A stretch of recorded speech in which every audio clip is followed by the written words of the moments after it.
Menteri Pertahanan Syafri Syamsuddin marah besar saat mengunjungi bandara ilegal milik PT Indonesia Morowali Industrial Park di Morowali, Sulawesi Tengah.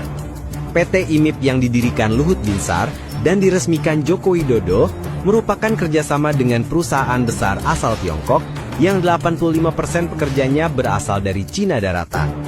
Semua pekerja dari negara Cina dilindungi pihak keamanan yang diawasi Luhut Binsar. Supaya masyarakat Indonesia tidak mengetahui kedatangan ribuan pekerja Cina, maka perusahaan nikel tersebut membangun bandara udara pribadi tanpa perlu izin resmi ke Kementerian Perhubungan dan Menteri Pertahanan. Era pemerintah pun berganti. Presiden Prabowo tidak mau kekayaan Indonesia dijarah pihak asing. Siapapun yang membekengi akan ditindak, termasuk Luhut Binsar dan Jokowi. Joko Widodo harus bertanggung jawab atas masuknya perusahaan Cina yang membawa ribuan tenaga kerja tanpa aturan. Bandara ilegal juga telah menginjak kedaulatan negara. Sebagian sampel nikel terbaik juga diselundupkan ke Cina melalui bandara ilegal ini. 10 tahun pemerintahan Jokowi, kekayaan alam Indonesia dikeruk habis negara lain. Luhut Binsar yang sebelumnya hanyalah pensiunan tentara biasa, kini punya 10 perusahaan tambang dengan aset hingga 100 triliun rupiah. IMIP dengan investasi Cina dibebaskan dari pajak, bebas tenaga kerja asing, bebas cukai, bebas macam-macam. Dia tidak pernah membayar apapun. Freeport selalu membayar. Tidak ada bebas biaya, tidak ada bebas apa. Ini lebih parah. Sementara aneka tambang, Vale, yang BUMN, yang berusaha yang sama tidak diberikan.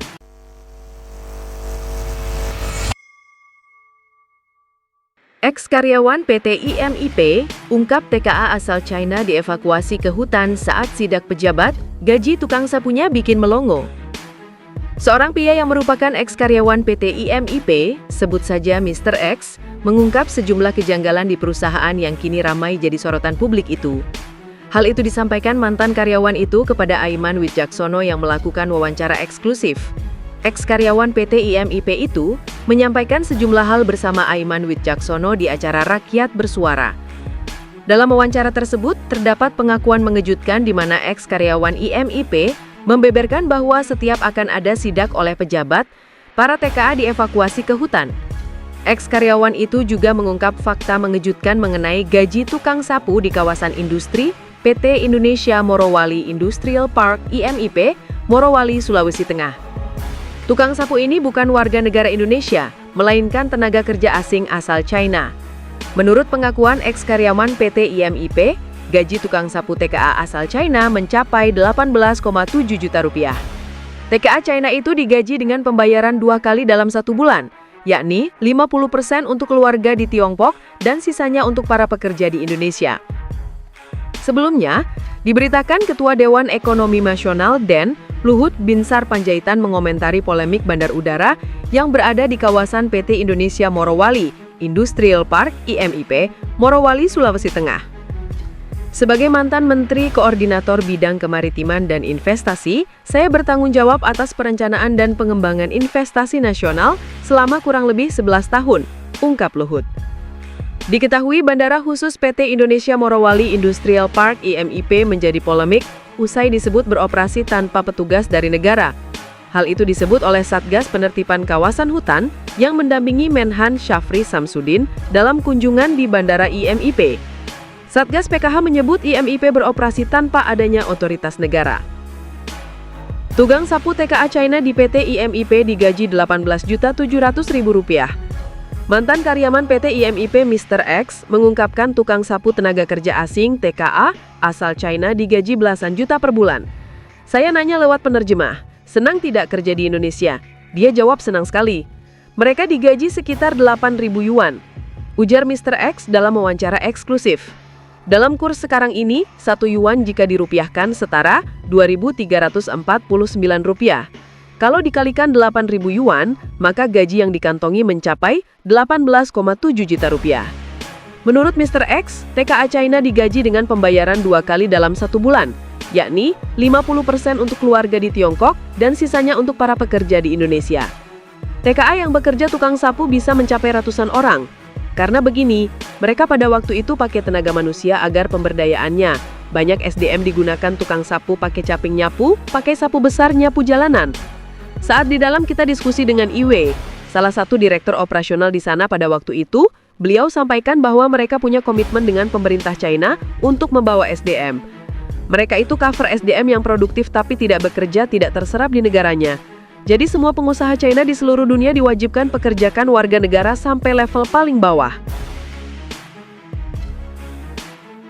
Sebuah laporan internal intelijen mengguncang jantung pemerintahan.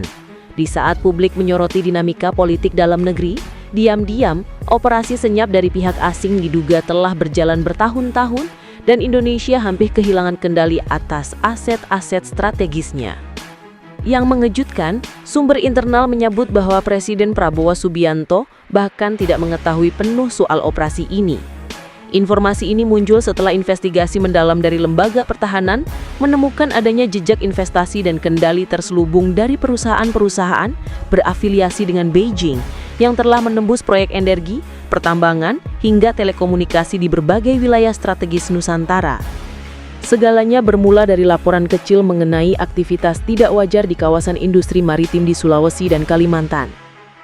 Data ekspor-impor yang melonjak tajam tanpa jejak administratif yang jelas menimbulkan tanya besar. Setelah ditelusuri, sejumlah perusahaan lokal ternyata hanyalah cangkang dengan modal dan kendali penuh dari entitas asing yang berpusat di Tiongkok. Bukan sekadar bisnis, laporan ini menyebut telah terjadi penyusupan sistemik terhadap kebijakan energi dan keamanan data nasional. Beberapa dokumen rahasia bahkan menunjukkan adanya upaya pengaruh lunak melalui jalur diplomasi ekonomi, strategi klasik yang dikenal sebagai soft power infiltration. Pakar geopolitik dari Universitas Pertahanan menegaskan, pola ini bukan hal baru. Ini adalah bentuk modern dari penjajahan ekonomi. Tidak dengan senjata, tapi dengan utang, investasi, dan kendali kebijakan, ujarnya tegas. Jika dibiarkan, Indonesia bukan hanya kehilangan kontrol terhadap sumber daya alam, tetapi juga keamanan data, jalur pelayaran, dan bahkan arah kebijakan luar negerinya. Yang membuat publik gemetar, dokumen yang bocor ke media menunjukkan bahwa operasi ini telah dimulai sejak hampir 1 dekade lalu, di bawah radar pemerintahan sebelumnya. Kini, ketika pemerintahan baru berupaya memulihkan kedaulatan ekonomi, bom waktu tersebut mulai berdetak. Operasi senyap ini bukan sekadar urusan ekonomi domestik. Beberapa analis menyebut keberhasilan China memperluas pengaruh di Indonesia akan menjadi kunci dominasi geopolitik Asia Tenggara. Dengan kontrol atas jalur logistik dan energi, Beijing berpotensi menekan negara-negara ASEAN lain secara ekonomi dan diplomatik. Sementara itu, Washington dan Jepang dikabarkan tengah memantau situasi ini dengan cermat. Kedua negara disebut telah mengirimkan intel brief khusus ke Jakarta, menegaskan pentingnya menjaga kedaulatan dan stabilitas regional.